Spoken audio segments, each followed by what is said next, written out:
যদি কেউ বলে বিএনপি কিংবা 12 দলীয় জোট কিংবা সমমনা জোট কিংবা অন্যান্য যারা আন্দোলনে ছিলাম আমরা, তারা কেউ সংস্কারের বিপক্ষে বা সংস্কার চায় না, তারা মিথ্যা বলে, তারা মতলবী কথা বলে।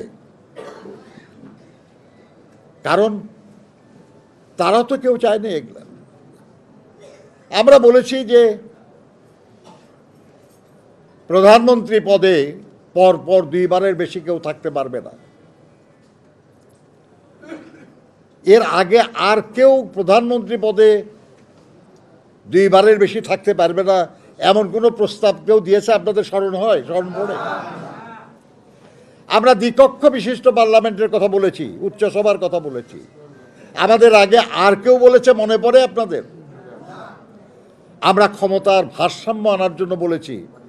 আমরা শুধু রাষ্ট্রপতি আর প্রধানমন্ত্রীর মধ্যে না, আমরা বলছি রাষ্ট্রপতি, প্রধানমন্ত্রী, আইনসভা, প্রশাসন এবং মন্ত্রীদের মধ্যে ভারসাম্য আনার কথা বলেছি আমরা। কারণ আমরা চেয়েছি রাষ্ট্রটা ভালো চলুক, এখানে কেউ যেন এত বেশি ক্ষমতার অধিকারী না হয় যাতে জনগণ ক্ষতিগ্রস্ত হয়। কাজে একটা জিনিস পরিষ্কার যে বিএনপি বা 12 দলীয় জোট বা আন্দোলনের রত যারা ছিলাম আমরা কেউ সংস্কারের বিপক্ষে নই। কিন্তু আমরা যেটা বলি সেটা হলো যে কোনো এক সরকারের পক্ষে কিংবা কোনো একবারে কখনো সব সংস্কার করা সম্ভব না। আমি ঐকমত্য কমিশনের মিটিংয়ে বলেছিলাম যে সংস্কার এমন একটা ধারাবাহিক অনিবার্য বাস্তবতা যেটা কেউ না চাইলেও তাকে করতে হবে, করতেই হবে। যেমন ধরেন, আপনি যদি গ্রাম থেকে ঢাকায় এসছেন, আপনি একটা ছোট্ট রুম ভাড়া নিয়ে আপনি থাকেন, আপনি যেভাবে রুমটা গোছায় রাখছেন, কালকে যখন আপনি বিয়ে করবেন, আপনার ঘরে আপনার স্ত্রী আসবে, আপনার রুম কি ওইভাবে থাকবে? বদলে যাবে না?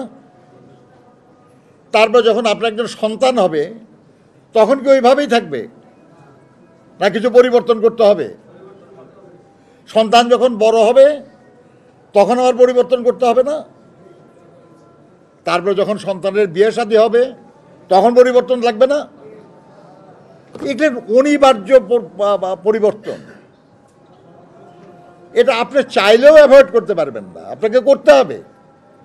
আপনার প্রয়োজন, আপনার অভিজ্ঞতা, আপনার সক্ষমতা এর আলোকে আপনি এই পরিবর্তন করবেন।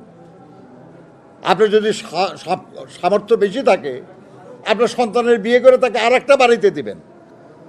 আপনার যদি তার চেয়ে কম থাকে, আপনি আরেকটা রুম করে দিবেন তাকে, তাই তো নাকি? এমনকি মুক্তিযুদ্ধের সময় আমরা যখন ইন্ডিয়ার বিভিন্ন শরণার্থী শিবিরে গেছি, আমরা দেখেছি যে একটা রুমের মধ্যে একটা পরিবার থাকছে, সেখানে স্বামী স্ত্রী আছে, তার মেয়ে জামাই আছে বা ছেলের বউ আছে। তারা ওই রুমের মধ্যেই একটা দড়ি টানায় একটা পর্দা করে নিচ্ছে। অর্থাৎ প্রয়োজনের জন্য এই পর্দা এবং তার সক্ষমতার অভাবের জন্য এই পর্দা। যদি সক্ষমতা থাকতো তাহলে তা আর একটা ঘর করতো, আর একটা রুম করতো। তাহলে সংস্কার এমন এক বিষয় যেটা প্রয়োজনের তাগিদে আপনাকে অবশ্যই করা লাগবে, কিন্তু সেটা করতে হবে আপনার সক্ষমতা অনুযায়ী, আপনার সামর্থ্য অনুযায়ী, আপনার প্রয়োজন অনুযায়ী।